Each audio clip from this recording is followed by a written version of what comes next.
Chapters 37, 38, 39, 40, chapter start, chapter 37, समझौता भी, धमकी भी। इसी बीच मो परिवार में मैंने तुझे क्या हिदायत दी थी, और ये देख ट्यून क्या कर दिया। स्टडी रूम में गु यू मो चेन ने गुस्से से टेबल पर हाथ पटका, उनका गुस्सा फैट पड़ा था। मो यान उस बुजुर्ग आदमी के सामने सर झुकाए खड़ी थी। उसकी ऊँग में हैरानी और गुस्सा साफ झलक रहा था। उसी अभी अभी खबर मिली थी कि गाओ वैन को फैंग युआन ने मार डाला है। वो 15 साल का लड़का, ये सोचना भी मुश्किल था कि उसके पास ऐसे तरीके और इतनी हिम्मत होगी। गाओ वान उसके मो परिवार का एक घमंडी नौकर था और फैंग युआन का उसी मारने का मतलब था उनकी सरेआम बेइज्जती करना। दादाजी, आपको इतना गुस्सा होने की जरूरत नहीं है। ये गाओ वैन बस एक नौकर ही तो था, उसके मरने से कोई फर्क नहीं पड़ता। वैसे भी वो गु यू क्लैन का मेंबर नहीं था। लेकिन वो फैंग युआन, उसकी हिम्मत बहुत ज्यादा है। कुत्ते को मारने से पहले मालिक का चेहरा तो देखना चाहिए था। उसने न सिर्फ हमारे कुत्ते को मारा, बल्कि मार मारकर उसकी जान ही ले ली। मो यान ने गुस्से से कहा। गु यू मो चेन ने गुस्से से उसकी तरफ देखा, और तुझे ये सब कहने में शर्म भी नहीं आ रही?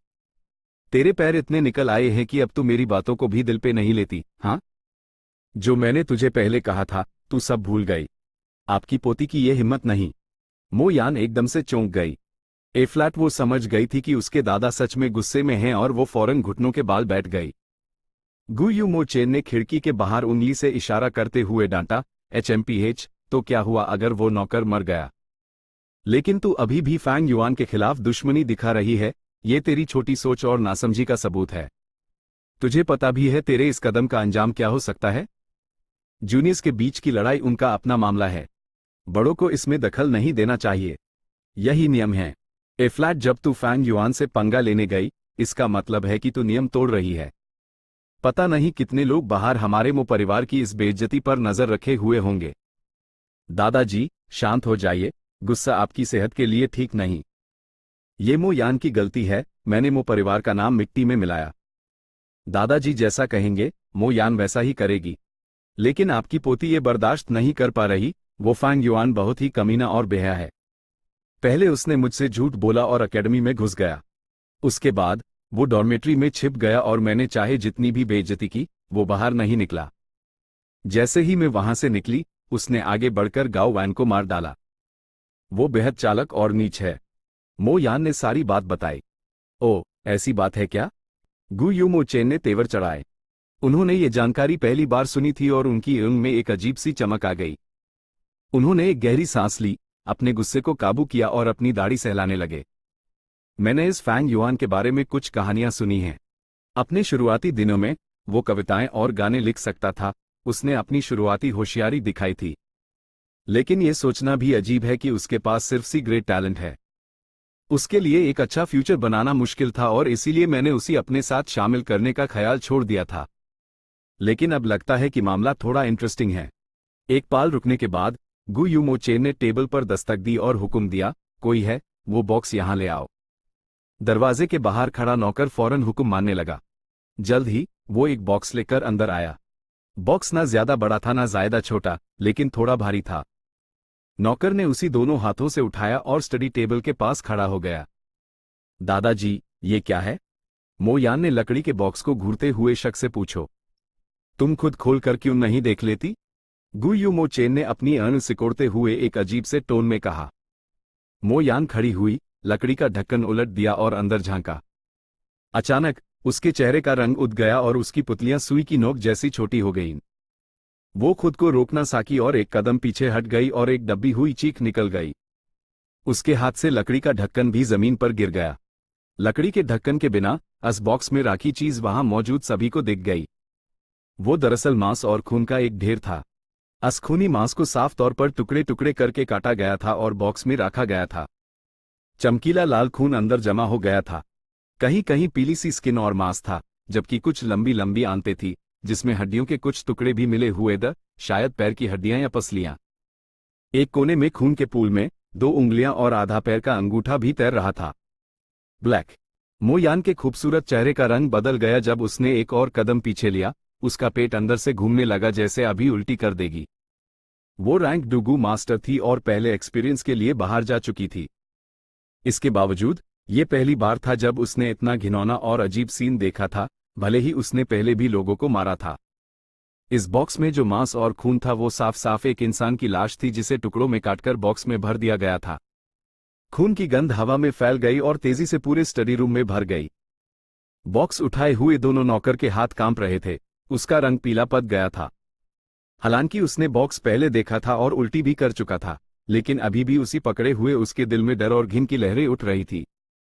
स्टडी रूम में मौजूद 3 लोगों में से सिर्फ परिवार के मुखिया गु यू मो चेनहाई शांत थे। उन्होंने हल्के से बॉक्स के अंदर देखा और मो यान से धीरे से कहा, यह बॉक्स फैंग युआन ने आज सुबह हमारे परिवार के पिछले दरवाजे पर रखा था। क्या ये सच में उसने किया है? मो यान बेहद हैरान थी और उसके दिमाग में फैंग युआन की तस्वीरें उभार आयम। पहली बार जब उसने फैंग युआन को देखा था वो इनमें था। उस वक्त फैंग युआन खिड़की के पास बैठा था, चुपचाप अपना खाना खा रहा था। उसके चेहरे के फीचर्स सादे दी और उसकी दोनों एड़ी काली और उदास थीं। उसका शरीर पतला था और उसकी स्किन में एक टीनेजर वाली खास पीलापन था। वो इतना साधारण और शांत लड़का दिखता था। ये सोचना भी मुश्किल था कि उसने इतना अजीब और पागलों वाला काम किया है। शुरुआती झटके के बाद उसी तेज गुस्सा आया। मो यान चिल्लाए, ये फैंग युआन हद से ज्यादा बढ़ रहा है, उसी इतनी हिम्मत दी किसने? ऐसा करने की जरूरत कैसे की? ये हमारे मो परिवार को सीधी चुनौती है। मैं अभी जाकर उसे यहां लाती हूं और उसके गुनाहों के लिए उससे सवाल करती हूं। ये कहने के बाद वो बाहर की तरफ बढ़ी। बदमाश, वहीं रुक जा। गु यू मो चेन उससे भी ज्यादा गुस्से में थे। उन्होंने अपनी स्टडी डेस्क पर राखी एक इंक स्लैब उठाई और उसकी तरफ फेंक दी। सख्त और भारी इंक स्लैब मो यान के कंधे पर लगी और बैंग की आवाज के साथ जमीन पर गिर गई। दादाजी! मो यान ने अपना कंधा पकड़ते हुए हैरानी से पुकारा। गु यू मो चेन खड़े हो गए, अपनी उंगली अपनी पोती की तरफ करते हुए बेहद उत्तेजित टोन में बोले, लगता है इतने सालों की ट्रेनिंग बेकार गई। ट्यून मुझे बहुत निराश किया है। एक मामूली रैंक 1 इनिशियल स्टेज गो मास्टर के खिलाफ। ये तो छोड़ ही दे कि ट्यून इतने सारे लोगों को शामिल किया, बल्कि तू उसके इशारों पर नाचती रही। फ्लैट जब ट्यून अपने गुस्से को हावी होने दिया इस मोड़ पर, क्या तुझे अभी भी फैंग युआन के इस काम के पीछे का मतलब समझ नहीं आया? क्या मतलब? मो यान उलझन में थी। गु यू मो चेन ने नाक सिकोड़ी, अगर फैंग युआन हमें उकसाना चाहता तो वो इस मामले को खूब उछलता, तो उसने इस बॉक्स को सामने वाले दरवाजे जहां इतने लोग आते जाते हैं वहां रखने के बजाय पिछले सुनसान दरवाजे पर क्यों रखा? शायद वो हमसे सुलह करना चाहता है? नहीं, अगर उसी सुलह करनी होती तो क्या आमने सामने माफी मांगना बेहतर नहीं होता? उसी हमें ये लाश के टुकड़ों का बॉक्स भेजने की क्या जरूरत थी? ये यकीनन एक उकसावा है, मो यान ने कहा। गु यू मो चेन ने अपना सर हिलाया, फिर हाँ में सिर हिलाया। वो सुलह करना चाहता है, लेकिन साथ ही वो हमें उकसाना भी चाह रहा है। लकड़ी के बॉक्स को पिछले दरवाजे पर रखना उसकी सुलह की नीयत है। बॉक्स के अंदर लाश रखना वो एक उकसावा है। ये देख, बुजुर्ग आदमी ने बॉक्स की तरफ इशारा किया और बोला, ये लकड़ी का बॉक्स बड़ा नहीं है और इसमें पूरी लाश नहीं आ सकती, इसलिए इसमें सिर्फ लाश का एक हिस्सा ही हो सकता है। वो हमें ये बताने की कोशिश कर रहा है कि वो इस मामले को बढ़ाना नहीं चाहता और इसे शांति से सुलझाना चाहता है। लेकिन अगर हमारा मो परिवार इस मामले का पीछा करना चाहता है तो वो लाश का बचा हुआ हिस्सा हमारे मेन एंट्रेंस पर रख देगा और इस मामले को पूरी तरह से उछाल देगा। इस वक्त यह दोनों तरफ से नुकसान वाली सिचुएशन होगी। पूरा क्लैन जानता है कि हमारे मो परिवार ने पहले नियम तोड़े और हमारे मो परिवार के होने वाले मुखिया के लिए ये ऐसे देखा जाएगा कि वो इतना कमजोर है कि उसी असल में अपने बड़ों के लाड प्यार और सुरक्षा की जरूरत पड़ी। ये बातें सुनकर मो यान कुछ पाल के लिए हक्का बक्का रह गई। उसने कभी सोचा भी नहीं था कि फैंग युआन के इस काम के पीछे इतना गहरा मतलब होगा। उसका तरीका सच में होशियारी भरा है, गु यू मो चेन ने तारीफ करते हुए कहा। सिर्फ एक काम से उसने सख्ती और नरमी दोनों का इस्तेमाल किया, सेफ रहते हुए आगे बढ़ने और पीछे हटने के काबिल। ये बस एक साधारण लकड़ी का बॉक्स है, लेकिन ये ना सिर्फ फैंग युआन की समझौते की नीयत को जाहिर करता है बल्कि हमारे मो परिवार के लिए एक खतरा पैदा करने की उसकी काबिलियत को भी। और ऐसा है कि वो हमारे मो परिवार की कमजोरी को पकड़े हुए है। अगर मो परिवार की इज्जत मिट्टी में मिल गई तो उसके बाद ची परिवार का हमला होगा और साथ हाई क्लैन लीडर की तरफ से भी हमला होगा। मो यान को विश्वास नहीं हो रहा था।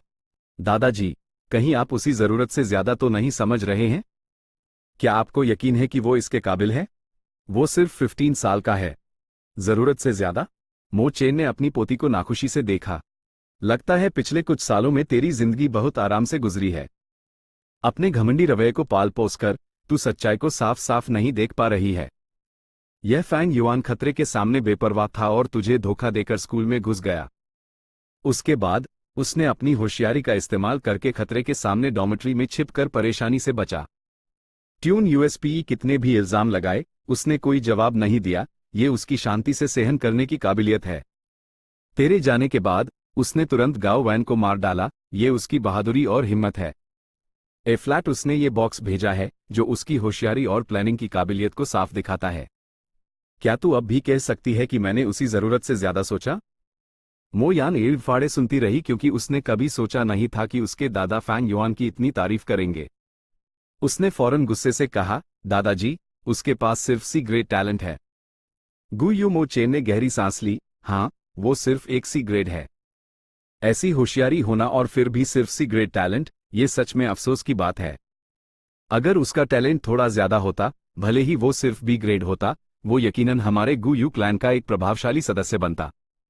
कितने अफसोस की बात है, वो सिर्फ एक सी ग्रेड है। बुजुर्ग आदमी की सांस में जज्बात भरे हुए थे। उसकी सांस में अफसोस और साथ ही खुशी दोनों थी। मो यान चुप थी और उसके दिमाग में फैंग युआन की छवि एक बार फिर उभार आई। उसके साइकोलॉजिकल प्रभाव के नीचे फैंग युआन का कमजोर चेहरा एक रहस्यमय और क्रूर साय से ढक गया था। ये परेशानी ट्यून अकेले ही खड़ी की है। तू इसे कैसे सुलझाएगी? गु यू मो चेन ने चुप्पी तोड़ी जब उन्होंने मो यान को टेस्ट करना शुरू किया। मो यान ने कुछ देर सोचा और फिर एक ठंडे और अलग टोन में जवाब दिया, गाओ वैन बस एक नौकर था, इसलिए उसके मरने से कोई फर्क नहीं पड़ता। फैंग युआन बस एक सी ग्रेड है, इसलिए वो भी एक छोटा मामला है। असली चीज मेरे मो परिवार की इज्जत बनाए रखना है। इस मामले को शांत करने के लिए हम गाओ वैन के पूरे परिवार को मार डालते हैं ताकि पूरे क्लैन को नियम और कानून की रक्षा करने का हमारा रवैया दिखा सके। तू बड़ी तस्वीर के बारे में सोच पा रही है। अपने पर्सनल जज्बातों को एक तरफ रखकर परिवार के हितों की रक्षा करना, ये बहुत अच्छा है। हालांकि तेरा तरीका अभी भी अधूरा है।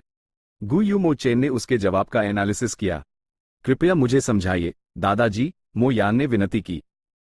गु यू मो चेन ने गंभीरता से कहा, यह मामला तेरी वजह से शुरू हुआ है, इसलिए मैं तुझे 7 दिन की कैद की सजा देता हूं। ए फ्लैट से फैंग युआन से दोबारा पंगा मत लेना। गाओ वैन ने अपने मालिक का अपमान किया। एक नौकर जो अपने मालिक को ठेस पहुंचाने की हिम्मत करे, मौत के लायक है, इसलिए उसके गुनाहों के लिए मार देना चाहिए था। क्योंकि वो मो परिवार का नौकर है, हम अपने अधीनस्थ को ठीक से ना सिखा पाने के लिए जिम्मेदार हैं और इसलिए हम उस फैंग युआन को 30 प्राइमेवल स्टोन्स मुआवजे के तौर पर देंगे।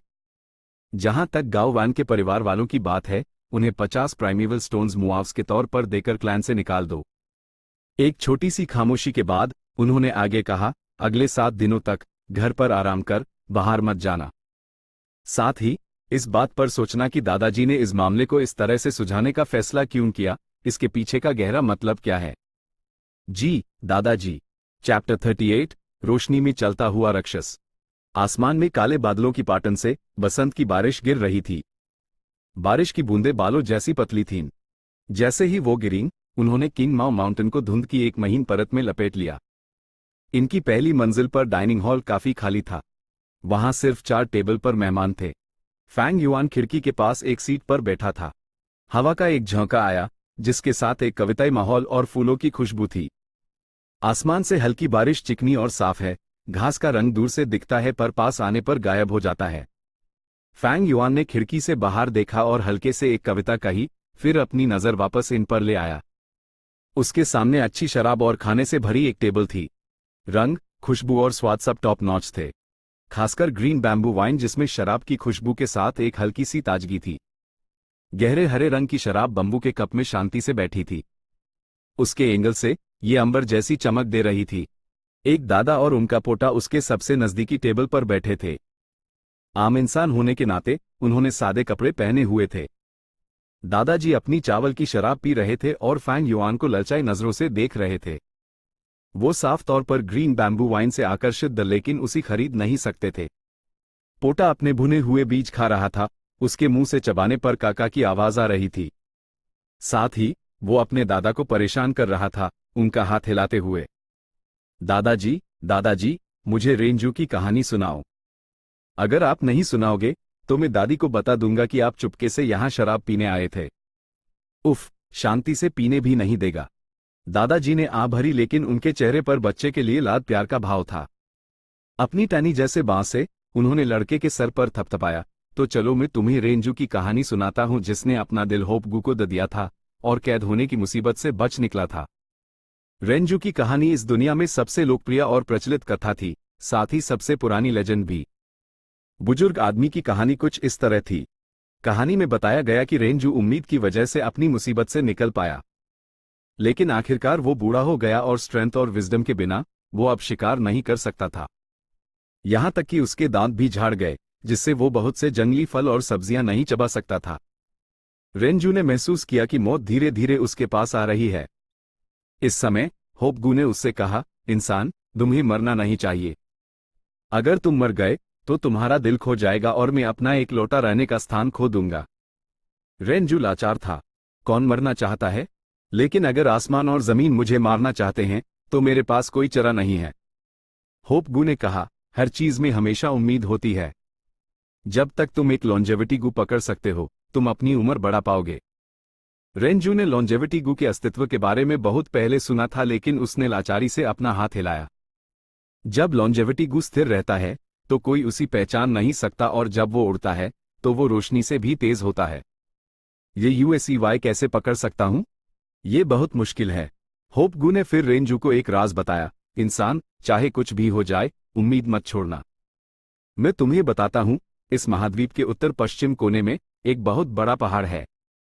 इस पहाड़ पर एक गुफा है और यूएस गुफा में गोल और चौकोर गू कीड़ों की एक जोड़ी है। जब तक तुम उन्हें अपने वश में कर सकते हो, इस दुनिया में ऐसा कोई गू नहीं है जिसे तुम पकड़ नहीं सकते, लॉन्जेविटी गू भी। रेंजू के पास कोई चारा नहीं था, ये उसकी आखिरी उम्मीद थी। उसने सभी मुश्किलों का सामना किया और आखिरकार पहाड़ ढूंढ लिया। फिर उसने अपनी जान जोखिम में डाली और अनेकों खतरों से गुजरकर पहाड़ पर चढ़ा। पहाड़ की चोटी पर गुफा के प्रवेश द्वार के पास उसने अपनी आखिरी बची हुई ताकत का इस्तेमाल करके धीरे धीरे अंदर अपना रास्ता बनाया। गुफा के अंदर पूरी तरह अंधेरा था और कोई अपनी उंगलियां तक नहीं देख सकता था। रेंजू अंधेरे में चलता रहा। कभी कभी वो चीजों से टकरा जाता था, ये न जानते हुए कि वो क्या थे। इससे वो खुद को घायल और चोटिल कर बैठा। कभी कभी उसी लगता था कि यह अंधेरी गुफा इतनी बड़ी है जैसे ये खुद एक दुनिया हो। उसी लगा जैसे वो इस इलाके में अकेला इंसान है। उसने बहुत समय बिताया, लेकिन वो अंधेरे से बाहर नहीं निकल पाया। दोनों गू कीड़ों को वश में करने की तो बात ही छोड़ दो। जब वो बिल्कुल परेशान था कि क्या करे, तब अंधेरे से दो आवाजें उससे बोली। एक आवाज ने कहा, इंसान, तुम हमें पकड़ने आए हो? वापस जाओ, क्योंकि अगर तुम्हारे पास स्ट्रेंथ गू भी होता तो ये नामुमकिन होता। दूसरी ने कहा, इंसान, वापस जाओ, हम तुम्हारी जान नहीं लेंगे। भले ही तुम्हारे पास विजडम गू तुम्हारी मदद के लिए होता, तुम हमें ढूंढ नहीं पाते। रेंजू थक कर जमीन पर लेट गया, हौंफते हुए। स्ट्रेंथ और विजडम गू मुझे बहुत पहले छोड़ गए और मेरे पास ज्यादा उम्र भी नहीं बची है, इसलिए मैं हार चुका हूं। लेकिन जब तक मेरे दिल में उम्मीद है, मैं हार नहीं मानूंगा। रेंजू की बातें सुनकर दोनों आवाजें चुप हो गईं। कुछ देर बाद एक गू ने कहा, मैं समझ गया, इंसान, तुमने अपना दिल पहले हाई होप गू को दे दिया है। तुम चाहे कुछ भी हो जाए हार नहीं मानोगे। दूसरे ने जारी रखा, ऐसे में हम तुम्हें एक मौका देंगे। जब तक तुम हमारा नाम बता सकते हो, हम तुम्हें हमारा इस्तेमाल करने देंगे। रेंजू हैरान रह गया। दुनिया के सभी शब्दों में से उनके नाम ढूंढना ये घास के ढेर में सुई ढूंढने जैसा था। इसके अलावा उसे ये भी नहीं पता था कि उनके नाम में कितने शब्द हैं। रेंजू ने जल्दी से होपगू से पूछा, लेकिन उसे भी नहीं पता था। रेंजू के पास कोई विकल्प नहीं था और उसने अंधाधुंध उनके नाम का अनुमान लगाने के अलावा कोई चारा नहीं था। उसने बहुत सारे नाम कहे और बहुत समय बर्बाद किया, लेकिन अंधेरे ने उसे कोई जवाब नहीं दिया, इसलिए साफ था कि वो गलत था। आखिरकार रेंजू की सांसें कमजोर हो गईं जब वो एक बूढ़े आदमी से एक मरने वाले आदमी में बदल गया। ये शाम के ढलते सूरज के नज़ारे जैसा था। धीरे धीरे नीचे उतारता सूरज पहले ही आधा होराइजन के पार जा चुका था, एक सनसेट बन गया था। जो खाना वो लाया था वो धीरे धीरे कम हो गया, उसका दिमाग धीमा हो गया और उसके पास बोलने की भी मुश्किल से ही कोई एनर्जी बची थी। अंधेरे में आवाज ने जोर दिया, इंसान, तुम लगभग मर चुके हो, इसलिए हम तुम्हें जाने देंगे। अपने बचे हुए समय का इस्तेमाल करके तुम गुफा से बाहर निकल सकते हो और दुनिया पर एक आखिरी नजर डाल सकते हो। लेकिन तुमने हमें नाराज किया है और सजा के तौर पर होपगू यहां हमारे साथी के रूप में रहेगा। रेंजू ने अपना दिल थाम लिया और इनकार कर दिया, भले हाय मैं मार जाऊं, मैं उम्मीद नहीं छोड़ूंगा। होपगू बहुत प्रभावित हुआ और रेंजू की पुकार का जोश से जवाब दिया, एक तेज रोशनी छोड़ते हुए। रेंजू के सीने के इलाके में एक रोशनी चमकने लगी, लेकिन ये रोशनी बहुत कमजोर थी, ये अंधेरे को रोशन नहीं कर सकती थी। असल में ये रेंजू के पूरे शरीर को भी कवर नहीं कर सकती थी, बल्कि सिर्फ उसके सीने के इलाके को ही घेर सकती थी। फिर भी रेंजू को महसूस हुआ कि होपगू से उसके शरीर में एक नई एनर्जी आ गई है। वो बोलता रहा, नाम चिल्लाते हुए, लेकिन वो पहले से ही बेहोशी की हालत में था। बहुत सारे नाम पहले ही कहे जा चुके थे, लेकिन उसे याद नहीं था और उसने उन्हें दोहराया। इस प्रक्रिया में बहुत मेहनत बर्बाद की। जैसे जैसे समय बीतता गया, रेंजू की उम्र लगभग खत्म हो गई। आखिरकार जब वो अपने आखिरी दिन पर था, उसने रेगुलेशन शब्द कहा। अंधेरे से एक अजब एक आवाज बोली, इंसान, मैं तुम्हारी लगन की तारीफ करता हूं। तुमने मेरा नाम बता दिया है, इसलिए आज से मैं तुम्हारे हुक्म का पालन करूंगा। लेकिन सिर्फ अपने भाई के साथ ही मैं तुम्हें दुनिया के सभी गू पकड़ने में मदद कर सकता हूं, वरना सिर्फ मेरी काबिलियत से ये नामुमकिन है। इसलिए तुम्हें हार मान लेनी चाहिए। तुम लगभग मर चुके हो, तुम इस मौके का इस्तेमाल करके दुनिया पर एक आखिरी नजर डाल सकते हो। रेंजू दृढ़ था और उसने अपना सर हिलाया। उसने अपना सारा समय नाम बोलते रहने में इस्तेमाल किया जब उसने दूसरे गू कीड़े का नाम अनुमान लगाने की कोशिश की। सेकंड्स और मिनट्स बीत गए और जल्द ही उसके पास सिर्फ 1 घंटा बचा था। लेकिन इस समय उसने अनजाने में रूल शब्द कह दिया। तुरंत अंधेरा छप गया। दोनों गू उसके सामने प्रकट हुए। जैसा कि होप गू ने कहा था, एक क्यूबिक था जिसका नाम रेगुलेशंस था। दूसरा गोल था जिसका नाम रूल्स था। साथ मिलकर उन्होंने रूल्स एंड रेगुलेशंस बनाए। दोनों गू ने एक साथ कहा, चाहे कोई भी हो, जब तक वो हमारे नाम जानता है, हम उनकी बात सुनेंगे। इंसान, क्योंकि तुम हमारे नाम पहले से जानते हो, हम तुम्हारी सेवा में रहेंगे। लेकिन तुम्हें याद रखना चाहिए, ये जरूरी है कि दूसरों को हमारे नाम ना पता चले। जितने ज्यादा लोग हमारे नाम जानते हैं, उतने ज्यादा लोगों की हमें बात माननी पड़ेगी। ए फ्लैट, जब तुम हमें वश में करने वाले पहले हो, हमें अपनी दरख्वास्त बताओ।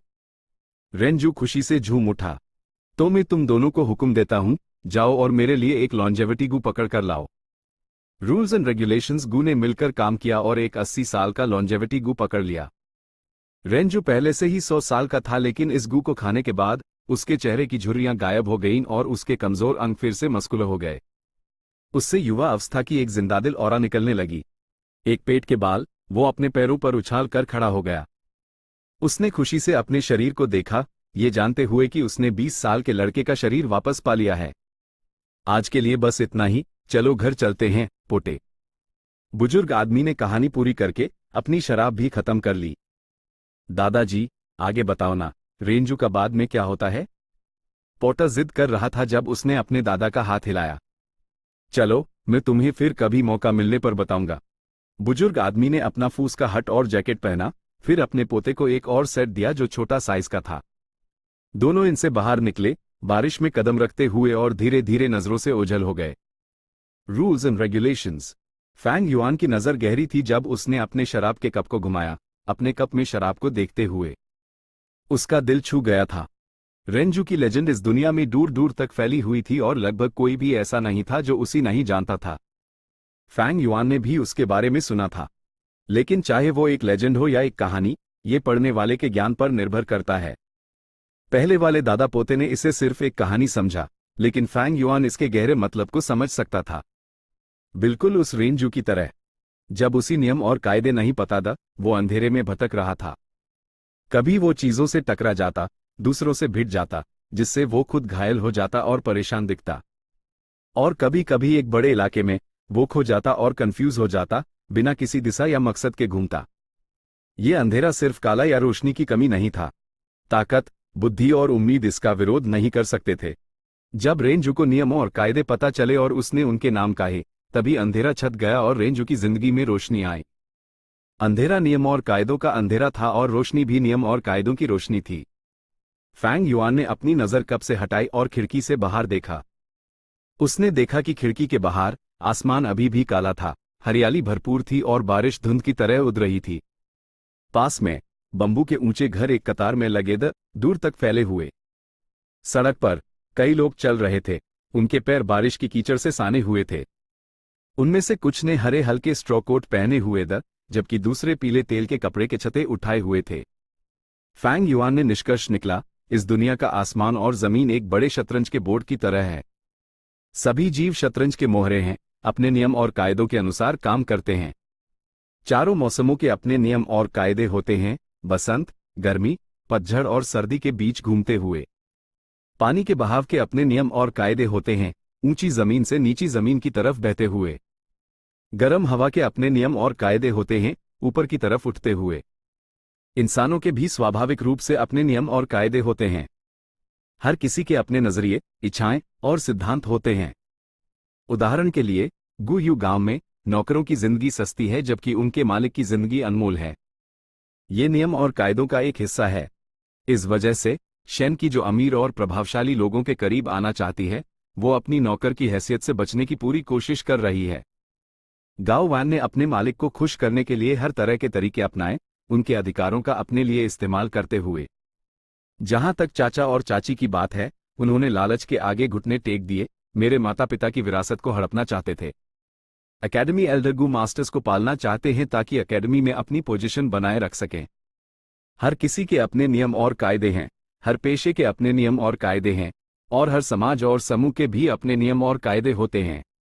सिर्फ नियम और कायदों को समझकर ही हम स्थिति को साफ साफ देख सकते हैं।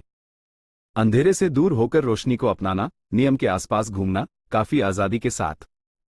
फैंग युआन ने अपनी स्थिति के बारे में सोचा, उसका दिल पहले ही साफ था।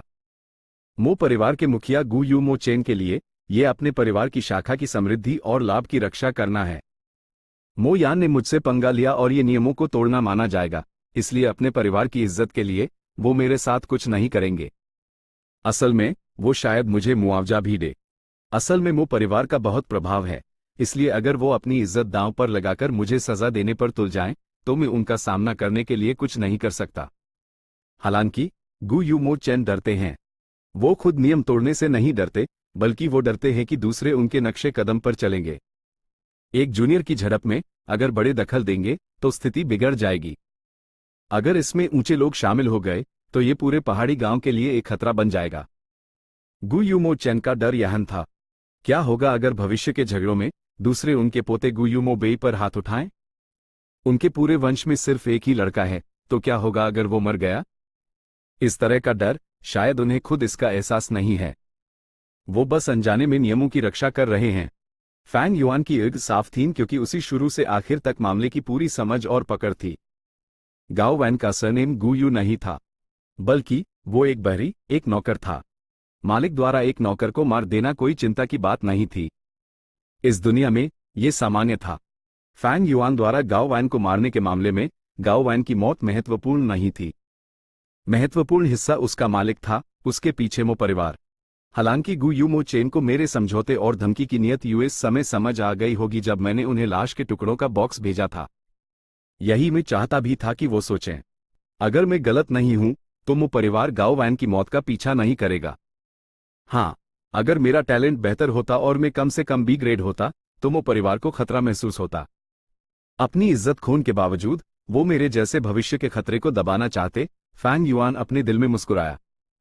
ताकत पर भरोसा किया जा सकता है, लेकिन कमजोरी को भी एक फायदे के रूप में इस्तेमाल किया जा सकता है। हालांकि फैंग युआन शतरंज के खेल में एक मोहरे के रूप में था, उसी नियम और कायदे साफ इसलिए उसके पास पहले से ही एक खिलाड़ी की मानसिकता थी। एक सामान्य किरदार ज्यादा से ज्यादा गु यू मो चेन या एकेडमी एल्डर जैसा होगा, जो अपने नियम और कायदे भी जानता है लेकिन अपनी गैर विशेषज्ञता के बारे में अनिश्चित है। फैंग युआन जैसा होना, जिसे बड़ी तस्वीर का साफ नजारा हो और नियम और कायदे साफ हो, बेहद मुश्किल था। नियम और कायदों को समझने के लिए किसी को रेंजू जैसा होना पड़ेगा, अंधेरे में लड़खड़ाते हुए और उद्देश्यहीन घूमते हुए। इस मोड़ पर ताकत, बुद्धि और उम्मीद बेकार होंगे।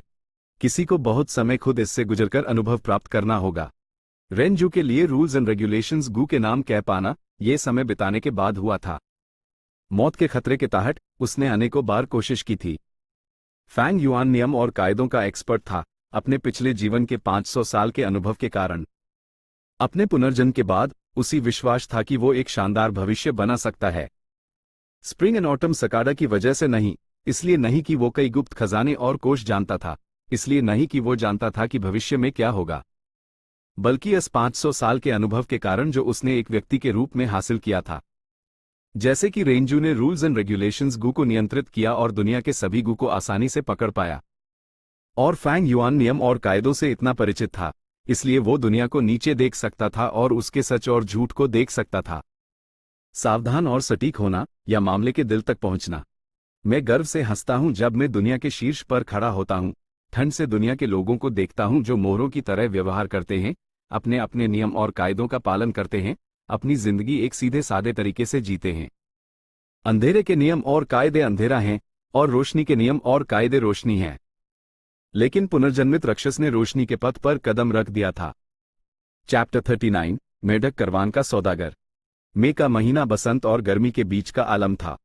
फूलों की खुशबू हवा में फैली हुई थी, बड़े बड़े पहाड़ हमेशा की तरह हरे भरे थे और सूरज की रोशनी धीरे धीरे अपनी गर्मी दिखाने लगी थी। साफ नीले आसमान के नीचे सफेद बादल रुई की तरह तैर रहे थे। किंग माओ पहाड़ पर बंबू का जंगल हमेशा की तरह बरछों की तरह सीधा खड़ा था, नीले आसमान की तरफ इशारा करते हुए। हर तरफ जंगली GHASB लगाम उग रही थी और अनजान किस्म के जंगली फूल घास के झुंड में बिखरे हुए थे। जैसे ही हल्की हवा चलती, जंगली घास इधर उधर हिलने लगती, फूलों के पराग की तेज खुशबू और हरी घास की महक आने वालों पर हावी हो जाती। पहाड़ के आधे रास्ते पर खीतियों की एक बड़ी संख्या थी। परत दर परत, कदम दर कदम, नरम हरे गेहूं के अंकुर बोए गए थे। दूर से ये एक गहरे हरे समुद्र जैसा दिखता था।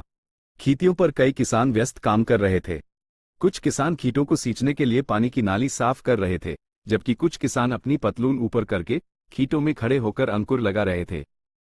ये लोग स्वाभाविक रूप से सभी बाहरी लौब्ध, क्योंकि गू यू क्लैन के लोग कभी भी ये नीचे दर्जे के काम नहीं करते। घन घन बसंत की हवा में ऊंट के घंटियों की आवाज हल्की हल्की सुनाई दे रही थी। किसानों ने अपने शरीर सीधे किए और पहाड़ से नीचे की तरफ बढ़े। तभी उन्होंने देखा कि एक करवान पहाड़ के किनारे से एक रंग बिरंगे कीड़े की तरह हिल रहा था, धीरे धीरे अपना सिर दिखा रहा था। ये तो सौदागरों का करवान है।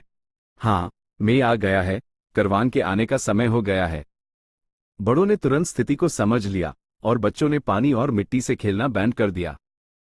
सब मिलकर जोश से करवान की तरफ बढ़े। दक्षिणी सीमाओं में लाखों पहाड़, द किंग माओ पहाड़ उनमें से सिर्फ एक था।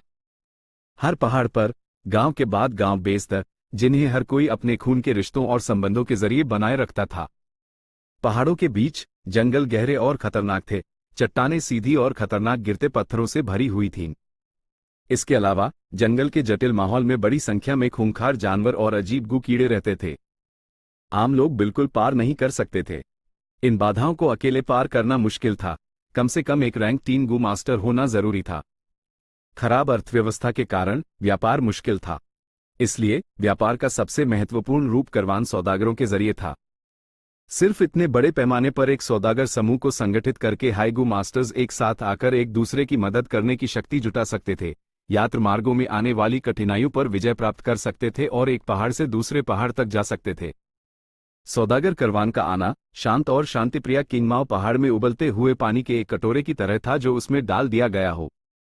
पिछले सालों में वो अप्रैल में आते थे, लेकिन इस साल वो मई में ही आए। कम से कम अब वो यहाँ हैं। इनके मालिक ने खबर सुनकर गहरी सांस ली। इनका बिजनेस बाकी महीनों में खराब रहता था, इसलिए जब करवान आता तभी वो साल भर चलने के लिए पर्याप्त मुनाफा कमा पाता था। साथ ही उसके स्टोरेज में कुछ ग्रीन बैम्बू वाइन भी थी जिसे वो करवान के सौदागरों को बेच सकता था। इनके अलावा टैवन का बिजनेस भी इसके परिणामस्वरूप बढ़ जाता। सौदागर करवान एक एक करके गुयू पहाड़ी गांव में प्रवेश कर रहा था, जिसका नेतृत्व एक ट्रेजर ब्रास टोड कर रहा था। ये मेढक 2.5 मीटर लंबा था, उसका पूरा शरीर नारंगी पीला रंग का था। मेढक की पीठ मोती और मस्सों और गांठों से भरी हुई थी। ये प्राचीन शहर के दरवाजों पर लगे कांसे के कीलों के गुच्छों जैसा था। ट्रेजर ब्रास टोड की पीठ पर मोती रस्सियों से ढेर सारा सामान बंधा हुआ था।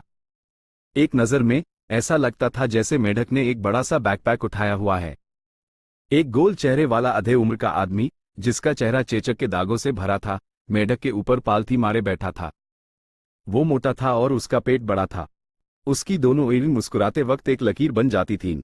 उसने अपने हाथ जोड़कर एएसपीएएस के गुयू गांव वालों का अभिनंदन किया। इस आदमी का नाम जिया फू था, जिया क्लैन से। उसका कल्टीवेशन रैंक 4 पर था और वो इस बार सौदागर करवान का नेता था। खजाने वाला मेढक आगे बढ़ते हुए हल्का सा उछाल रहा था, लेकिन उसके सिर पर बैठा जियाफू स्थिर और शांत था। जब मेढक उछलता तो उसकी ऊंचाई एक इमारत की दूसरी मंजिल की खिड़कियों के बराबर हो जाती। जब वो वापस जमीन पर आता तब भी वो बंबू के घरों की पहली मंजिल से ऊंचा होता था। मूल रूप से चौड़ी गलियां अचानक काफी सांकरी और टांग हो गईं। ट्रेजर ब्रास टोड एक जानवर की तरह था जो बड़ी संख्या में बंबू के घरों के बीच घुस आया था। खजाने वाले मेढक के बाद एक बड़ा सा मोटा कीड़ा था। उसकी दो ईल बहुरंगी कांच की खिड़कियों जैसी थीं, रंग चमकीले और शानदार थे। कीड़ा 15 मीटर लंबा था, उसका शरीर का आकार रेशम के कीड़े जैसा था। हालांकि कीड़े की सतह पर काले पोर्सिलेन जैसे चमड़े के कवच की एक मोटी परत चढ़ी हुई थी। कवच पर एक और ढेर सारा सामान और माल था, जिसे एक सन की रस्सी से बांधा गया था। सामान के बीच के दरारों और अंतरालों में गू मास्टर्स एक एक करके बैठे थे, कुछ बूढ़े और कुछ नौजवान। वहां आम लोग भी थे जो मजबूत और हट्टा कट्टा योद्धा थे, एक मोटे काले भरिंग के पीछे पीछे जमीन पर धीरे धीरे आगे बढ़ रहे थे। मोटे बीएच रिंग के बाद चमकीले रंग के पंखों वाले शतुरमुर्ग, बालों वाली पहाड़ी मकड़ियां, 2 जोड़ी पंखों वाले पंखदार सांप और इसी तरह के और भी जीव थे। हालांकि ये कम संख्या में थे, ज्यादातर जीव मेढक थे। ये सारे मेढक ट्रेजर ब्रास तोड़ जैसे हायदर, लेकिन उनका आकार छोटा था और उनका शरीर गाय और घोड़े जैसा था। मेढक सामान और लोगों को उठाए हुए थे, उनके पेट फूले हुए थे जब वो उछाल कर आगे बढ़ रहे थे। सौदागर करवान गांव के अंदर तक फैला हुआ था। सड़क पर बच्चे बड़ी बड़ी एनों से उत्सुकता से देखते, खुशी से चिल्लाते या हैरानी से आह भरते। दूसरी मंजिल की खिड़कियां एक के बाद एक खुलने लगी। पहाड़ी गांव के लोग कम दूरी से सौदागरों को देख रहे थे। कुछ की ईढ़ में डर चमक रहा था और कुछ दूसरे हाथ हिलाकर गर्माजोशी से स्वागत कर रहे थे। बड़े भाई जिया, आप इस साल थोड़ा देर से आए, आपकी यात्रा जरूर कठिन रही होगी। क्लैन के मुखिया की हैसियत से आगे बढ़ते हुए गू यू बो खुद इस साल के सौदागर करवान के नेता का स्वागत करने के लिए बाहर आए। क्योंकि जियाफू के पास रैंक 4 गू मास्टर का दर्जा था, अगर एक रैंक 3 एल्डर उनका स्वागत करने का जिम्मा लेता तो ये निश्चित रूप से एक तरह की लापरवाही और अपमान माना जाता। जियाफू ने हाथ जोड़े और आह भरी। इस साल का रास्ता काफी प्रतिकूल था। रास्ते में हम सक्लूडेड ब्लड बैट्स के एक झुंड से टकरा गए और हमने काफी अच्छे आदमी खो दिए। फिर जुए भी पहाड़ पर हमें पहाड़ी कोहरे का सामना करना पड़ा और हमने बिल्कुल भी आगे बढ़ने की हिम्मत नहीं की। इसलिए हम काफी देर तक रुके रहे और भाई गू यू को काफी इंतजार कराया। जैसे ही वो बोले, उनका लहजा बहुत विनम्र था। गू यू गांव को हर साल सौदागर करवानों की जरूरत होती थी ताकि वो आकर व्यापार कर सके, और सौदागर करवान को भी पैसा कमाने के लिए बिजनेस की जरूरत थी। है, बस आप आ गए, यही काफी है। कृपया, क्लैन ने खाना और शराब तैयार की है, मैं आपके लिए एक स्वागत भोज का आयोजन करता हूं, बड़े भाई। गू यू बो ने अपना हाथ बढ़ाया और आमंत्रण देते हुए कहा। क्लैन मुखिया बहुत विनम्र हैं, बहुत विनम्र। जियाफू खुश हो गए। सौदागर करवान सुबह सुबह किंगमाओ पहाड़ की सीमाओं पर पहुंचा और दोपहर तक वो गू यू गांव में ठहर गए।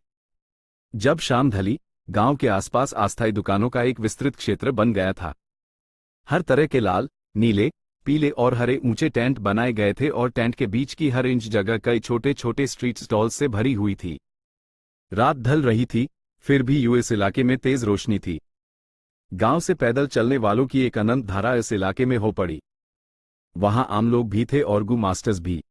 छोटे बच्चे उछाल कूद कर रहे थे और बड़ों के चेहरे पर एक त्योहार जैसी खुशी दिख रही थी। फैंग युआन भीड़ के साथ चलता रहा, अकेला। भीड़ में हलचल थी, लोगों के समूह या तो स्टॉल्स के चारों ओर या टेंट के प्रवेश द्वार से लगातार अंदर बाहर हो रहे थे। आसपास सौदागरों की अपनी अपनी चीजें बेचने की आवाजों से भरा हुआ था। आओ, आओ, एक नजर डालो। बेहतरीन ब्लू सी क्लाउड चाय की ईंट, इस चाय को पीने से आदमी परी की तरह खुश हो जाता है। अगर कोई इंसान ना भी पिए तो इसका इस्तेमाल चाय गू को खिलाने और पालने के लिए किया जा सकता है। यह अपनी कीमत के हिसाब से सस्ता सामान है। एक टुकड़ा सिर्फ 5 प्राइमेवल स्टोन्स का है। ब्रूट फोर्स लॉन्गहॉर्न बीटल गू, इस गू का इस्तेमाल करने वाला गू मास्टर एक सांड की ताकत से फट पड़ेगा। आप जा सकते हैं, लेकिन पछताना मत। इंटिमेट ग्रास, उच्च गुणवत्ता वाली इंटिमेट ग्रास। हर कोई इस क्वालिटी को देखो, ये इतनी ताजी है जैसे अभी अभी तोड़ी गई हो। एक केटी डू प्राइमेवल स्टोन्स की बहुत सस्ती कीमत। जब फैंग युआन ने यह सुना तो उसके कदम थोड़े रुके, फिर उसने आवाज का पीछा किया और आगे बढ़ा। उसने देखा कि एक शुतुरमुर्ग 2 पहियों वाली हथगाड़ी खींच रहा था। हथगाड़ी पर पेस्टल हरे जड़ी बूटियों का एक ढेर था। घास की हर पट्टी 1 मीटर लंबी थी, पतली और लंबी। उनकी औसत चौड़ाई लगभग 1 नाखून जितनी थी। घास के कुछ न्यूकीले सिरों पर लाल दिल के आकार की फूलों की कलियां उगी हुई थीं। इंटिमेट ग्रास एक गू कीड़े के सहायक भोजन प्रकार में से एक थी। इसकी कीमत इस तथ्य से थी कि इसका इस्तेमाल कुछ अन्य भोजनों के साथ मिलाकर एक गू कीड़े को खिलाने के लिए किया जा सकता था। उदाहरण के लिए, फैंग युआन को मूनलाइट गू को खिलाते समय हर भोजन में 2 फूलों की पंखुड़ियां देनी पड़ती थीं। अगर वो इंटिमेट ग्रास की एक पट्टी मिला दे तो मूनलाइट गू सिर्फ एक पंखुड़ी खाकर ही भर जाएगा। इंटिमेट ग्रास की कीमत सिर्फ 2 प्राइमेवल स्टोन्स प्रति केटी थी, जबकि मून ऑर्किड की पंखुड़ी हर 10 टुकड़ों के लिए एक प्राइमेवल स्टोन की थी। एक साधारण गणना से पता चल जाएगा कि गू को खिलाने के लिए इंटिमेट ग्रास मिलाना ज्यादा फायदेमंद होगा। आधे महीने पहले, क्योंकि मैंने एकेडमी में मूनलाइट गू का इस्तेमाल करके गाओ वैन को मारा था, मुझे 30 प्राइमेवल स्टोन्स का जुर्माना लगाया गया था। हालांकि मो परिवार ने मुझे बाद में मुआवजे के रूप में 30 प्राइमेवल स्टोन्स दिए, इसलिए मुझे सच में कोई नुकसान नहीं हुआ। हाल ही के दिनों में मैंने 2 बार लूटा है। मेरे पास कुल 118 स्टोन्स हैं। हालांकि हाल ही में मैंने लगातार एसेंस खर्च किया है मिडिल स्टेज प्राइमेवल एसेंस को रिफाइन करने और अपने अपच की 4 दीवारों को पालने के लिए, और मैं हर दिन 3 स्टोन्स खर्च कर देता हूं। गू को खिलाने के खर्च, मेरे अपने रोजमर्रा के खर्च और लगातार ग्रीन बैम्बू वाइन खरीदने के खर्च जोड़कर मेरे पास अभी 98 पीसेज हैं। जब से फैंग युआन ने एक व्यक्ति को मारा था, क्रूर और कठोर छवि छात्रों के दिलों में गहराई से बस गई थी और कुछ समय के लिए किसी ने भी उसी चुनौती देने की हिम्मत नहीं की। इससे उसकी लूट बहुत आसान हो गई, क्योंकि हर बार सिर्फ बहुत कम लोग ही विरोध करने की हिम्मत करते थे। फैंग युआन ने अपने दिल में हिसाब लगाया, फिर उसने अपनी नजर हटाई और अस्थायी दुकानों के सेटअप के दिल में आगे बढ़ता गया। इंटिमेट ग्रास के स्टॉल के चारों ओर लोगों का एक समूह था। वो सब या तो गू मास्टर्स या छात्र अपने हाथों में प्राइमेवल स्टोन्स पकड़े हुए चिल्ला रहे थे और उसे खरीदने के लिए दौड़ रहे थे। ऐसा नहीं था कि फैंग युआन के पास इंटिमेट ग्रास खरीदने के लिए पैसे की कमी थी, लेकिन उसके पास समय नहीं था। अगर याद आती है तो वो मत्स्किन टोडस दुकान में होना चाहिए। मेरी पिछली जिंदगी में एक गू मास्टर ने USEY पहली रात जुआ खेलकर जीता था, इसलिए उसने खूब कमाई की थी। मुझे जल्दी करनी होगी, मैं थोड़ा बचाने के चक्कर में बड़ा नुकसान नहीं कर सकता। चैप्टर 40, बैंगनी सुनहरे पत्थर में सोया मेढक गू। जितना आगे बढ़ते जाओ उतनी ही ज्यादा धूमधाम और समृद्धि थी। छोटे छोटे सड़क के ठेले कम हो गए और बड़े बड़े टेंट की संख्या बढ़ गई। हर तरह के बड़े टेंट दिख रहे थे, लाल, नीला, हरा, पीला, अलग अलग आकार और साइज में। कुछ तो गोल आकार के थे। कुछ ने अपने टेंट के प्रवेश द्वार पर 2 स्तंभ खड़े कर रखे थे, जबकि कुछ ने बड़े लाल लालते लटका रखे थे। अंदर कुछ टेंट में चमकदार रोशनी थी, जबकि कुछ अंधेरे और धुंधले थे। फैंग युआन चलते चलते अपने आसपास का जायजा ले रहा था और आखिरकार एक भौर रंग के टेंट के पास रुक गया। यही है, उसने टेंट को देखते हुए अनुमान लगाया। इसके प्रवेश द्वार पर 2 स्तंभ थे और स्तंभों पर नक्काशी थी। 2 पंक्तियों में एक दोहा लिखा था। बाईं तरफ लिखा था, छोटा साहस दिखाओ, चारों मौसमों में सौभाग्य पाओ। दाईं तरफ लिखा था, बड़ा हुनर दिखाओ, चारों दिशाओं में समृद्धि पाओ।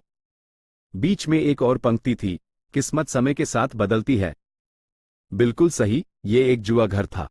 ये जुआ घर लगभग 1 मुंह जमीन पर फैला हुआ था। ये एक बड़े आकार का टेंट माना जाता था। फैंग युआन अंदर चला गया।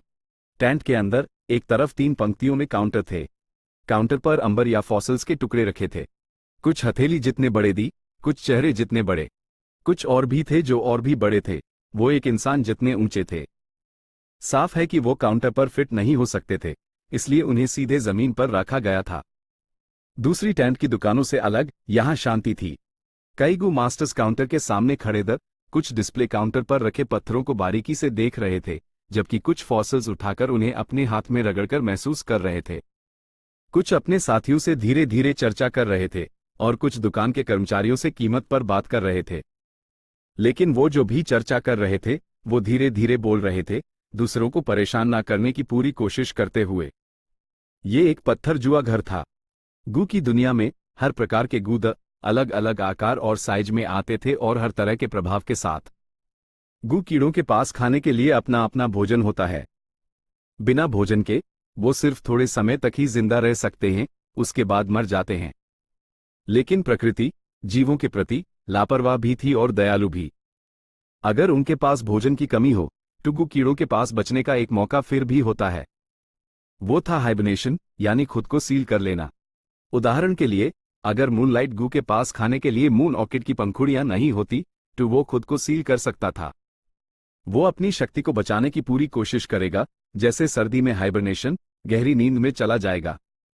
इस समय न सिर्फ उसके शरीर पर नीली रोशनी गायब हो जाएगी, बल्कि वो एक पारदर्शी क्रिस्टल अवस्था से एक भौर पत्थर में बदल जाएगा, एक पत्थर की परत से ढाका हुआ। अंत में पत्थर की परत मोटी होती जाएगी और एक बड़े पत्थर में बदल जाएगी। या उदाहरण के लिए लिकरवर्म, अगर वो खुद को सील कर लेता तो वो अपने चारों ओर एक सफेद कोकून बना लेता, अपने शरीर को सिकोड़कर कोकून के अंदर गहरी नींद में सो जाता। बेशक सील करने और हाइबरनेशन की ये स्थिति हर गू कीड़े के साथ नहीं होती। इसके होने की संभावना बहुत कम होती है और ज्यादातर मामलों में गू कीड़ा हाइबरनेशन में नहीं जाता बल्कि भूख से मर जाता है। सिर्फ कुछ ही गू कीड़े खास परिस्थितियों में खुद को सील कर पाते हैं। कुछ गू मास्टर्स जो गलती से इन सील किए हुए गू कीड़ों के पत्थर या ककून हासिल कर लेते, वो अंदर सो रहे गू कीड़ों को जागा देते। इस तरह उनकी किस्मत खुल जाती। कुछ गू मास्टर्स इसके कारण सफल हो गए, ये उनके जीवन का एक टर्निंग पॉइंट बन गया। ये स्थितियां गू मास्टर की दुनिया में अक्सर होती रहती हैं, अक्सर झूठी या सच्ची अफवाहों के रूप में लोगों को उम्मीदें और सपने देती हैं। इस पत्थर जुआ घर के पीछे का आइडिया इन्हीं अफवाहों से निकला था। बेशक ये सारे पत्थर बाहर से एक जैसे दिखते थे, सिर्फ उन्हें खोलने के बाद ही पता चलता कि अंदर सच में कोई गू कीड़ा छिपा है या नहीं। इस जैसे छोटे पत्थर जुआ घर में 10 में से 9 पत्थर ठोस होते हैं जिनके अंदर कोई गू कीड़ा नहीं होता। अगर पत्थर के अंदर गू कीड़े होते भी हैं तो वो जिंदा कीड़े नहीं हो सकते, ज्यादातर मारे हुए गू होते हैं। लेकिन एक बार जब किसी का जैकपॉट लग जाता है और एक जिंदा गू मिल जाता है तो ज्यादातर मामलों में वो एक बड़ी दौलत कमा सकता है। अगर गू कीड़ा एक दुर्लभ प्रजाति का हो तो वो या तो जीवन में एक सफल व्यक्ति बन जाता है या उसकी हत्या करके उसकी दौलत लूट ली जाती है। फैंग युआन ये सब अपने दिल में साफ जानता था, इन दरवाजों के पार की स्थिति से बहुत अच्छी तरह परिचित था। अपनी पिछली जिंदगी में उसने पहले एक सौदागर करवान में हिस्सा लिया था, पत्थर जुआ घर में एक क्लर्क के रूप में। कुछ समय बाद उसने अपना खुद का पत्थर जुआ घर भी चलाया, इससे भी बड़ा। वो एक मध्यम आकार का पत्थर जुआ घर था। उसने कुछ जुआरियों को ठगा और कभी कभी गलत अनुमान भी लगाया, जिससे दूसरे जुआरी एक कीमती गू कीड़ा जीत गए। फैंग युआन दरवाजे पर कुछ देर खड़ा रहा, अपने चारों ओर एक नजर डाली और फिर धीरे धीरे बाईं तरफ के काउंटर की तरफ चला गया। काउंटर के पीछे हर कुछ मीटर पर एक दुकान सहायक था, पुरुष और महिला दोनों। उनकी कमर पर एक हरे रंग का बेल्ट बंधा हुआ था, जो ये दिखाता था कि वो साधारण लोग नहीं बल्कि रैंक 1 गू मास्टर्स थे। ज्यादातर इनिशियल स्टेज के जबकि कुछ चुने हुए मिडिल स्टेज के थे। फैंग युआन को एक काउंटर के सामने देखकर सबसे नजदीक की एक महिला गू मास्टर उसकी तरफ आई और मुस्कुराकर धीरे से बोली, छोटे मालिक, आपको कौन सा गू कीड़ा चाहिए? इस काउंटर पर हर पत्थर 10 प्राइमेवल स्टोन्स का बिकता है। अगर यह आपकी पहली कोशिश है तो सिर्फ शौक के लिए आप दाईं काउंटर पर क्यों नहीं जाते, वहां के पत्थर सिर्फ 5 प्राइमेवल स्टोन्स के बिकते हैं। अगर आपको जोश चाहिए तो आप बीच में हाई एंड काउंटर पर जा सकते हैं, वहां बिकने वाले पत्थर 20 प्राइमेवल स्टोन्स के हैं। ये एक अनुभवी महिला गू मास्टर थी जो पत्थर जुआ घर में काफी समय से काम कर रही थी। उसने फैंग युआन को अंदर आते हुए देखा और उसके रूप, उम्र और कद आदि से अनुमान लगाया कि वो एक छात्र है। जो लोग जुआ खेलने आते थे वो सब गू मास्टर्स थे। छात्र सिर्फ दूसरे दर्जे के गू मास्टर्स माने जाते थे जिन्होंने अभी अभी अपनी कल्टिवेशन शुरू की थी। क्योंकि वो अक्सर अपने गू कीड़ों को खिलाने के कारण पैसे की तंगी में रहते थे, तो उनके पास पत्थर जुआ खेलने के लिए पैसे कहां से आते? इस तरह के छात्र आमतौर पर सिर्फ देखने और एक अनुभव लेने आते थे, अपनी जिज्ञासा को शांत करने के लिए। ज्यादातर सिर्फ विंडो शॉपर्स हाँ, अगर कुछ के परिवार अच्छे खासे तो वो एक खरीदने की कोशिश कर सकते थे, लेकिन ज्यादातर सिर्फ सबसे सस्ता फॉसिल हाई खरीदते थे। इसलिए महिला गू मास्टर को इस बात की कोई उम्मीद नहीं थी कि फैंग युआन कितने पत्थर खरीद सकता है। पहले मुझे देखने दो। फैंग युआन ने बिना किसी भाव के उसकी तरफ सिर हिलाया, फिर ढेर में गंभीरता से देखना शुरू कर दिया। उसकी यादों में ये इसी पत्थर जुआ घर के इसी काउंटर पर होना चाहिए था, लेकिन 500 साल हो चुके बहुत समय हो गया था। बहुत सी चीजें उसके लिए धुंधली हो चुकी थीं, खासकर जब 500 साल की यादें एक बहुत बड़ी कैपेसिटी थी। टू सच कहूं तो फैंग युआन को ठीक से याद नहीं था। वो सिर्फ धुंधला सा याद कर सकता था कि इस साल करवान के आने की पहली रात एक किस्मत वाले ने 10 प्राइमेवल स्टोन्स खर्च करके एक बैंगनी सुनहरे रंग का फॉसिल खरीदा था। जब उसने उसी वहीं पर खोला तो यूएसईवाई एक मडस्किन टोड मिला। बाद में ये टोडगू किसी और ने खरीद लिया। इस तरह उसने प्राइमेवल स्टोन्स की एक छोटी सी दौलत कमाई। फैंग युआन ने कुछ देर देखने के बाद तेवर चढ़ाए। इस काउंटर पर बैंगनी सुनहरे चमक वाले फॉसिल्स की संख्या 20 तक थी। किस पत्थर में एक मडस्किन टोड छिपा था? यहां हर पत्थर 10 प्राइमेवल स्टोन्स का बिक रहा था। अभी फैंग युआन के पास 98 प्राइमेवल स्टोन्स और वो ज्यादा से ज्यादा 9 टुकड़े खरीद सकता था। लेकिन वास्तविकता में वो इस तरह हिसाब नहीं लगा सकता था। किसी भी तरह के जोखिम और जुए में परिणामों पर विचार करना पड़ता था। फैंग युआन अब कोई नया अनाड़ी नहीं था, अनजुआरियों की तरह जो सोचते थे कि अनपढ़ स्वर्ग का आशीर्वाद है, जो सोचते थे कि अनपढ़ किस्मत मेहरबान है। आमतौर पर वही लोग किस्मत के ही खेल का शिकार होते थे। मैं अकेला हूं, कोई रिश्तेदार या दोस्त नहीं है जो मेरी मदद कर सके। मुझे बचने के लिए कुछ प्राइमेवल स्टोन्स बचाने होंगे, साथ ही अपने गु कीड़ों के लिए भोजन खरीदने के लिए भी। उसने हिसाब लगाया और सबसे बुनियादी आरक्षण के तहत वो ज्यादा से ज्यादा 7 टुकड़े फॉसिल्स खरीद सकता था। ये पत्थर बैंगनी सुनहरा रंग तारों की तरह बिखरा हुआ है, लेकिन ये पैनकेक की तरह चपटा है। इसके अंदर यकीनन कोई मडस्किन टोड नहीं है। इस टुकड़े में चमकदार बैंगनी सुनहरा रंग है, लेकिन ये सिर्फ मुट्ठी के आकार का है। अगर इसके अंदर सच में एक मडस्किन टोड है तो पत्थर कम से कम 30% बड़ा होना चाहिए। ये बैंगनी सुनहरा फॉसिल, हाँ ये बड़ा है, लेकिन सतह बेहद चिकनी है, जबकि मडस्किन टोड की त्वचा खुरदुरी और असमान होनी चाहिए। ये साफ तौर पर वो नहीं है। फैंग युआन ने कैंसलेशन के तरीके का इस्तेमाल करते हुए देखते और मूल्यांकन करते हुए जारी रखा। जब गु कीड़े खुद को सील करने के बाद हाइबरनेशन में जाते हैं तो वो एक प्राकृतिक फॉसिल में बदल जाते हैं जो दुनिया के ZYA डेटार जांच तरीकों से अनडिटेक्टेबल होते हैं। बाकी जांच तरीके बहुत कठोर और एक बार इस्तेमाल करने पर वो अंदर मुश्किल से जिंदा गु कीड़े को तुरंत मार देते। इसलिए जब गु मास्टर्स पत्थर चुनते हैं तो वो सिर्फ अपने अनुमान, अनुभव और किस्मत पर निर्भर कर सकते हैं, कभी कभी थोड़ी सी अंतःप्रेरणा पर भी। वरना इसे जुआ नहीं कहा जाता। बेशक इस विशाल दुनिया में अनेकों चमत्कार हैं और इस तथ्य को खारिज नहीं किया जा सकता कि एक जांच तरीका जो बेहद कोमल हो मौजूद है, जो एक गु मास्टर को यह जानने देता है कि पत्थर में गु कीड़ा है या नहीं। फैंग युआन ने अपनी पिछली जिंदगी में ऐसी अफवाहें सुनी थीं, लेकिन प्रयोग करने के बाद पाया कि यह सब झूठ था। फैंग युआन ने अकेले में सोचा, अगर ऐसा कोई तरीका सच में मौजूद है तो ये एक छिपी हुई विरासत होनी चाहिए, कुछ रहस्यमयी लोगों के हाथों में नियंत्रित, जिसका जुआ बिजनेस पर कोई असर ना हो। किंग माओ पहाड़ के आसपास का इलाका अभी भी शांत था, लेकिन जितना पूरब की तरफ बढ़ो उतने ही जुआघर समृद्ध होते जाते हैं। बाइटू पहाड़ी क्षेत्र में हर परिवार के गांव का अपना जुआघर था। कुछ बड़े आकार के किलों में बड़े आकार के जुआघर भी बने हुए थे। अपने पत्थर जुए के लिए प्रसिद्ध 3 गांव पंशी गांव, गुमू गांव और कैंगजिंग गांव थे, जहां मेगा आकार के जुआघर भी थे। इन 3 मेगा आकार के जुआघरों का प्रत्येक का हजारों साल का इतिहास था। वर्तमान में उनका बिजनेस अभी भी फल फूल रहा था, अनंत संख्या में जुआरियों के साथ। किसी के द्वारा पूरी तरह से सफाया करने की स्थिति कभी नहीं आई थी।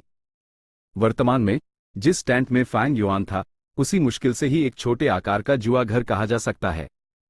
अगर कोई और 15 साल का लड़का यहां आता तो वो निश्चित रूप से सभी अलग अलग फॉसिल से कंफ्यूज हो जाता, और अगर वो चुनता भी तो वो अंधाधुंध अनुमान से होता।